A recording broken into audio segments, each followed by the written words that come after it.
اس حالت میں دن گزر رہے تھے اور ملک شام میں کفر سر اٹھا رہا تھا، پھل پھول رہا تھا۔ زیادہ زور لبنان کے علاقہ جات میں تھا، وہاں نئے سرے سے بتوں کی پوجا شروع ہو گئی تھی۔ اللہ کی طرف سے ہدایت آ جانے کے بعد وہ پھر سے خباثتوں پر اتر آئے تھے۔ ان حالات میں بعلبک شہر میں بنی اسرائیل کا ایک ایسا گروہ ظاہر ہوا جنہوں نے ایک بت ایجاد کیا، اس کا نام بعل رکھا،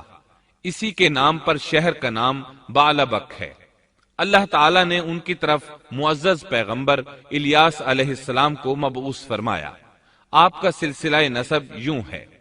الیاس بن یاسین بن فنحاس بن ایزار بن ہارون علیہ السلام۔ اللہ تعالیٰ سورۃ الصافات آیات 123 تا 132 میں ان کا تذکرہ یوں فرماتے ہیں: اور بے شک الیاس بھی پیغمبروں میں سے تھے، جبکہ انہوں نے اپنی قوم سے فرمایا کہ تم اللہ سے نہیں ڈرتے، کیا تم بعل نامی بت کو پکارتے ہو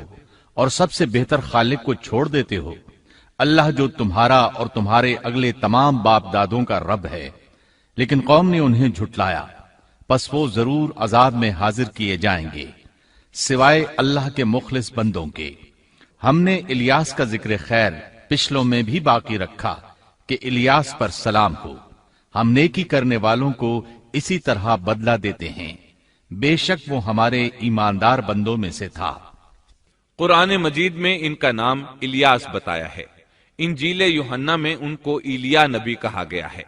بعض آثار میں ہے کہ الیاس اور ادریس ایک ہی نبی کے دو نام ہیں، لیکن یہ بات درست نہیں، کیونکہ اول تو یہ آثار سند کے اعتبار سے قوی نہیں، دوسرا یہ کہ قرآن مجید نے سورۃ الصافات اور سورۃ الانعام میں الیاس علیہ السلام کے جو حالات اور اوصاف بیان کیے ہیں ان میں کسی ایک جگہ بھی یہ اشارہ نہیں ملتا کہ الیاس علیہ السلام کو ادریس بھی کہا جاتا ہے، اور نہ ہی سورۃ الانبیاء میں جہاں ادریس علیہ السلام کا تذکرہ ہے کوئی ایسا اشارہ ملتا ہے کہ ان کو الیاس بھی کہا جاتا ہے۔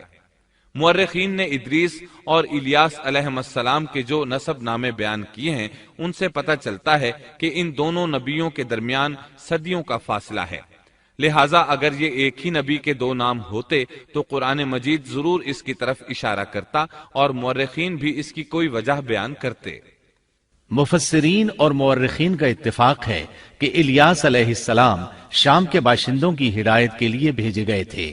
اور مشہور شہر بعلبک ان کی رسالت و تبلیغ کا مرکز تھا۔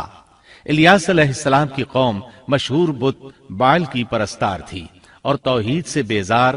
اور شرک و کفر میں مبتلا تھی۔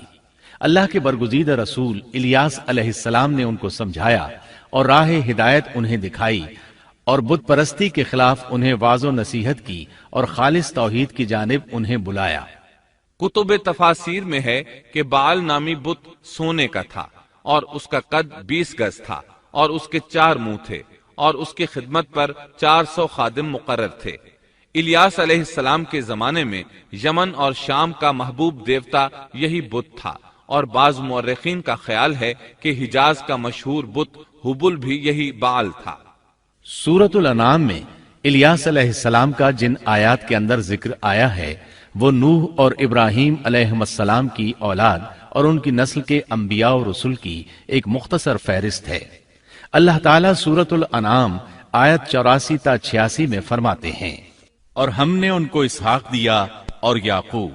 ہر ایک کو ہم نے ہدایت کی، اور پہلے زمانے میں ہم نے نوح کو ہدایت کی، اور ان کی اولاد میں سے داود کو اور سلیمان کو اور ایوب کو اور یوسف کو اور موسیٰ کو اور ہارون کو،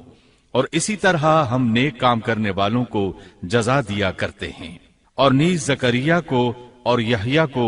اور عیسیٰ کو اور الیاس کو، یہ سب نیک لوگوں میں سے تھے، اور نیز اسماعیل کو اور یسع کو اور یونس کو اور لوط کو، اور ان میں سے ہر ایک کو تمام جہان والوں پر ہم نے فضیلت دی۔ الیاس علیہ السلام اور ان کی قوم کا واقعہ اگرچہ قرآن میں بہت مختصر ہے، تاہم اس سے یہ سبق حاصل ہوتا ہے کہ بنی اسرائیل کے یہود کی ذہنیت اس درجہ مسخ ہو چکی تھی کہ دنیا کی کوئی برائی ایسی نہیں تھی کہ جس کے کرنے پر یہ حریص نہ ہوں، اور کوئی خوبی ایسی نہ تھی جس کے یہ دل دادہ ہوں، اور انبیاء و رسول کے ایک طویل اور مسلسل سلسلے کے باوجود بت پرستی، نجوم پرستی، عناصر پرستی، غرض غیر اللہ کی پرستش کا کوئی شعبہ ایسا نہ تھا جس کے یہ پرستار نہ بنے ہوں۔ قرآن مجید میں بنی اسرائیل سے متعلقہ واقعات میں جہاں ان کی بدبختی اور کج روی پر روشنی پڑتی ہے، وہاں ہمیں یہ نصیحت و عبرت بھی حاصل ہوتی ہے کہ اب جبکہ انبیاء و رسول کا سلسلہ ختم ہو چکا اور خاتم النبیین کی نبوت اور قرآن مجید کے آخری پیغام نے اس سلسلے کو ختم کر دیا، تو ہمارے لیے ازحد ضروری ہے کہ بنی اسرائیل کی مسخ فطرت اور تباہ ذہنیت کے خلاف احکام الہی کو مضبوطی سے پکڑیں اور ان میں ہیلہ سازی اور ٹیڑھ پن سے کام نہ لیں، ان کی خلاف ورزی کی جرات نہ کریں، اور ہمارا شیوا سپرد و تسلیم ہونا چاہیے، نہ کہ انکار و انحراف۔ اسلام کے یہی اور صرف یہی معنی ہے۔